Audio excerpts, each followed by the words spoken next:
फिर से Asia cup पर सवालिया निशान उठ चुके हैं। क्या एशिया कप होगा या नहीं होगा? बोर्ड आपस में इस वक्त इस तरह से लड़ रहे हैं जिस तरह से शायद बच्चे भी नहीं लड़ते हैं। बीसीसीआई ने एक दफा से फिर जो है क्वेश्चन मार्क उठा दिए हाइब्रिड मॉडल को लेकर, लेकिन क्यों उठाए हैं, उसके पीछे रीजन क्या है? क्या उसके पीछे पाकिस्तान की एक लेम एक्सक्यूज है? क्या पाकिस्तान के एक ऐसे फैसले की वजह से फिर से बैकस्टेप इंडिया चली गई है?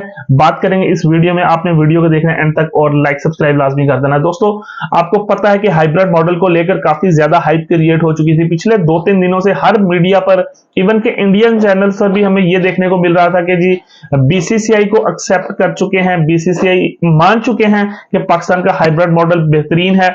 4 मैचेस के लिए टीमें आएंगी पाकिस्तान में। पाकिस्तान नेपाल का पहला मैच होगा और बाकी 4 मैचेस खेलने के बाद पूरे का पूरा टूर्नामेंट जो है वो न्यूट्रल वेन्यू पर शिफ्ट हो जाएगा। सारे लोग न्यूट्रल वेन्यू को लेकर डिस्कस कर रहे थे, हम भी डिस्कस कर रहे थे कि वो दुबई होगा, श्रीलंका होगा, लेकिन कल की मीटिंग के बाद एक दफा से फिर जो है वो कहते हैं कि जिथे खुलोती उथे यान खुलोती। बात वही होगी जहां से मामला शुरू हुए थे, फिर से उसी पॉइंट पर आगे कि हम जो है वो हाइब्रिड मॉडल को नहीं मानते हैं। सारे लोग ये सोच रहे थे कि पाकिस्तान ने जिस तरह से अपडेट किया हाइब्रिड मॉडल को, पहले शुरू में जब ये एशिया कप की बात चल रही थी तो पाकिस्तान ने कहा था कि इंडिया अगर नहीं आना चाहता तो ना आए, बाकी सारी टीमें आकर यहां पर खेलेंगी और इंडिया के मैचेस वहां पर होंगे। लेकिन बीसीसीआई ने इसको सिरे से इनकार कर दिया, मानने से इनकार कर दिया। तो पाकिस्तान ने एक और अपडेटेड मॉडल जो है वो पेश किया कि ठीक है, पहले 4 मैचेस आप पाकिस्तान को दे दें, उसके बाद सारे मैचेस जो है वो न्यूट्रल वेन्यू पर ले जाएं, तो हम जो है एशिया कप करवाने के लिए तैयार हैं। तो सारे लोगों ने, स्टेक होल्डर्स ने, इवन के इंडियन मीडिया ने, सारों ने इस बात को बड़ा अप्रिशिएट किया कि पहले 4 मैचेस अगर दे भी दिए जाते हैं, उसके बाद सारा टूर्नामेंट कहीं बाहर चले जाता है तो फिर तो कोई इशू नहीं होना चाहिए। लेकिन इशू एक दफा से फिर क्रिएट हो चुका है, क्योंकि बीसीसीआई के जो सेक्रेटरी हैं मिस्टर जेशा, उनके पास एक नहीं 2 पोस्ट हैं और दोनों बड़ी इंपॉर्टेंट पोस्ट हैं। आईपीएल का फाइनल जो है वो वॉश आउट हो गया बारिश की वजह से, लेकिन तमाम बोर्ड्स को मदऊ किया गया था ताकि इस मामले को भी वाइंड अप किया जाए। एक तो उन्हें आईपीएल देखने के लिए मदऊ किया गया था कि फाइनल में पार्टिसिपेट करें, आईपीएल का फाइनल देखें, और साथ साथ इस मामले को भी टैकल किया जाए कि आखिर इसका रिजल्ट क्या निकलना है, इसका डिसीजन क्या लेना है। तो अफगानिस्तान क्रिकेट बोर्ड के चेयरमैन, बांग्लादेश और श्रीलंका के रिप्रेजेंटेटिव मौजूद थे और उनके साथ एक जो कहते हैं प्राइमरी मीटिंग हुई, एक डिस्कशन हुई। जेशा ने पार्टिसिपेट किया एज अ बीसीसीआई सेक्रेटरी। हालांकि उनके पास 2 पोस्ट हैं, एक तो एशियन क्रिकेट काउंसिल के वो चेयरमैन हैं और दूसरा जो है वो बीसीसीआई के सेक्रेटरी हैं। तो एज अ बीसीसीआई सेक्रेटरी उन्होंने सिरे से इनकार कर दिया कि हमें जो है वो मानना नहीं है, हमें जो है वो हाइब्रिड मॉडल जो है वो नहीं देखना, हमें जो है हाइब्रिड मॉडल को नहीं मानना। तो ये चीजें जो है वो काफी ज्यादा एक दफा से फिर मामले को गंभीरता में लेकर जा रही हैं कि आखिर अब करना क्या है। अब मीटिंग में ही डिसीजन होगा कि ये क्या इशू बना है, क्या वजह है, क्यों उनको नहीं मानना। क्योंकि पाकिस्तान ये क्लेम कर रहा था कि ऑलमोस्ट सारे बोर्ड बांध चुके हैं, लेकिन यहाँ पर पाकिस्तान की एक बात जो है वो खटक रही है सारों को।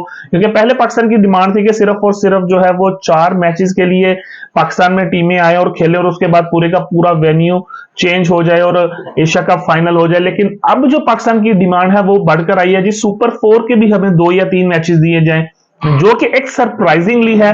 क्योंकि मेरे लिए भी एज अ, मैं अगर क्रिकेट फैन एज अ वो दूं कि एशिया कप अगर हो रहा है, सारी चीजें स्ट्रीमलाइन हो रही हैं, तो फिर ये मुश्किल है, लॉजिस्टिक्स का भी इशू है कि पहले जनाब यहां पर मैचेस हो, फिर बाहर मैचेस हो और फिर सुपर 4 के मैचेस यहां पर हो और फिर टूर्नामेंट जाए।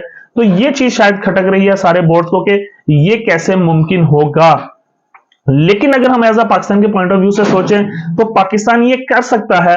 पाकिस्तान के पास, पाकिस्तान ने एक रास्ता भी दिया था कि हम जो है ब्रॉडकास्टर्स को यहीं पर रोक के रखेंगे लाहौर में और बाकी सुपर 4 के मैचेस यहां पर करवा देंगे और जो एक्सपेंसेस आएंगे हम उसमें भी जो है वो कोलैबोरेट कर लेंगे।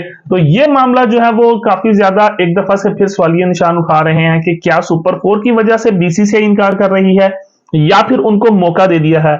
और मुझे लग यही रहा है कि ये बातें नजम सेठी की वजह से मौका मिल गया है बीसीसीआई को एक दफा से क्वेश्चन मार्क उठाने का, क्योंकि एक रास्ता जो था पीसीबी ने बंद कर दिया था बीसीसीआई को एक इतना जबरदस्त मॉडल देकर। लेकिन अब सुपर 4 की बात करके शायद एक दफा से फिर उनको उस रास्ते से रोशनी का सफर दिखा दिया है कि सुपर 4 के मैचेस आप हमें दें। और यही वो जो पॉइंट है उस पर बाकी बोर्ड्स भी जो है वो रजामंद नहीं हो रहे। तो अब नजम सेठी का रिजल्ट हमें देखना होगा, उनकी सोच को देखना होगा, उनके डिसीजन को लेकर देखना होगा कि पाकिस्तान क्या डिसीजन लेता है। क्योंकि अगर सिक्योरिटी, अब रीजन क्या है पाकिस्तान में, पहले हम ये देख लेते हैं कि पाकिस्तान में ना आने की रीजन क्या है। पाकिस्तान में ना आने की रीजन सिर्फ और सिर्फ इंडिया की ये है कि सिक्योरिटी इशू है, डिप्लोमेटिक इश्यूज हैं, दोनों बोर्ड जो हैं वो आपस में नहीं मिलना चाहते, दोनों हुकूमतें जो है आपस में नहीं मिलना चाहती। लेकिन यही सेम रूल आईसीसी का भी है कि अगर आईसीसी का इवेंट, कहते हैं जी आईसीसी से पाकिस्तान जो है वो जाएगा ही जाएगा, पाकिस्तान जाने के लिए तैयार था, जाने के लिए तैयार है, अगर उनके हाइब्रिड मॉडल को एक्सेप्टेंस मिल जाती है। बट अगर ये सिचुएशन सेम इसी तरह रहती है तो जनाब नजम सेठी भी ये कहते रहे हैं कि हम आईसीसी की बुक के मुताबिक है कि किसी मुल्क के साथ अगर किसी आपका सिक्योरिटीज इश्यूज होंगे या डिप्लोमेटिक इश्यूज होंगे तो आपके मैचेस जो है वो न्यूट्रल वेन्यू पर शिफ्ट कर दिए जाएंगे। और पाकिस्तान ने ये बात कह चुका है कि अगर आप इस तरह से न्यूट्रल वेन्यू पर जाकर खेलना चाहते हैं, ये बात अब इंटरलिंक की गई है। मैं आपको ये भी बात क्लियर कर दूं, जय शाह के माइंड में ये भी एक बात है कि हम न्यूट्रल वेन्यू पर जाकर खेल रहे हैं ना, सिक्योरिटी और डिप्लोमेटिक इश्यूज की वजह से, ये वजह कि वो पाकिस्तान नहीं आ रहे कि हमारे सिक्योरिटी इश्यूज है और डिप्लोमेटिक इश्यूज हैं। नजम सेठी ने ये कहा था अगर आपको डिप्लोमेटिक इश्यूज हैं, सिक्योरिटी इश्यूज हैं, तो सेम एज पाकिस्तान को भी ये दोनों ही इश्यूज हैं और ये दोनों इश्यूज आईसीसी की लॉ बुक में एड्रेस्ड हैं। वहां पर लिखे हुए हैं कि अगर किसी टीम को सिक्योरिटी और डिप्लोमेटिक इश्यूज होते हैं तो उनके मैचेस जो हैं वो न्यूट्रल वेन्यू पर शिफ्ट हो जाएंगे और हम अपना आईसीसी के वर्ल्ड कप के मैचेस जो हैं वो न्यूट्रल वेन्यू पर ही खेलेंगे और वो न्यूट्रल वेन्यू जो है वो बांग्लादेश होगा। इस बात ने इंडिया की बीसीसीआई की नींदें हराम कर दी, सोचने पर मजबूर कर दिया कि पाकिस्तान बिल्कुल ठीक कह रहा है, आईसीसी का ला भी ये है और पाकिस्तान ऐसा कर भी सकता है। तो यही वजह है कि पिछले दिनों में खबर निकल कर आ रही थी कि पाकिस्तान हमें एश्योरेंस दे कि वो वर्ल्ड कप के लिए आएगा। वहीं पर नजम सेठी ने क्या कहा कि अगर आप इंश्योरेंस मांगते हैं कि हम आएंगे तो आप भी हमें लिख के दे दें कि आप 2025 में आएंगे। तो भाई मसला क्या है? अब मसला कुछ भी नहीं है। अगर आप लिखवाना चाहते हैं तो भाई आप भी लिख दें कि आप चैंपियन ट्रॉफी में आएंगे। तो बात असल ये है, इंडिया लिखवाना चाहता है, लिख के नहीं देना चाहता।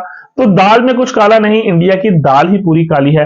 बात अब जो है वो बोर्ड्स पर आ चुकी है कि आखिर इसको हल कौन करवाएगा। अब इंडियन बोर्ड इतना ज्यादा स्ट्रांग है कि उनके आगे कोई बोलता नहीं है, कोई आगे आके मसला हल नहीं करवाएगा। आईसीसी पे भी उन्हीं का असर और रसूख है। तो मामला तो ये है जो है इस वक्त आप लोगों के साथ शेयर करने थे कि एज अ बीसीसीआई एड्रेस किया है जय शाह ने, लेकिन एज अ एसीसी के चेयरमैन वो किस तरह से एड्रेस करेंगे, इस मामले को टैकल करेंगे या नहीं करेंगे, ये तो इस वीक की मीटिंग में पता चलेगा। लेकिन करंटली अपडेट ये थी जो आप लोगों के साथ शेयर करनी थी एशिया कप को लेकर। तो दोस्तों अगर आपको ये वीडियो पसंद आई हो तो जल्दी से एक दफा लाइक, सब्सक्राइब और शेयर कर दीजिएगा ताकि क्रिकेट से जुड़ी हर न्यूज आप सब लोगों तक मिलती रहे। तो मिलते हैं आपसे नेक्स्ट वीडियो में, तब तक के लिए टेक केयर।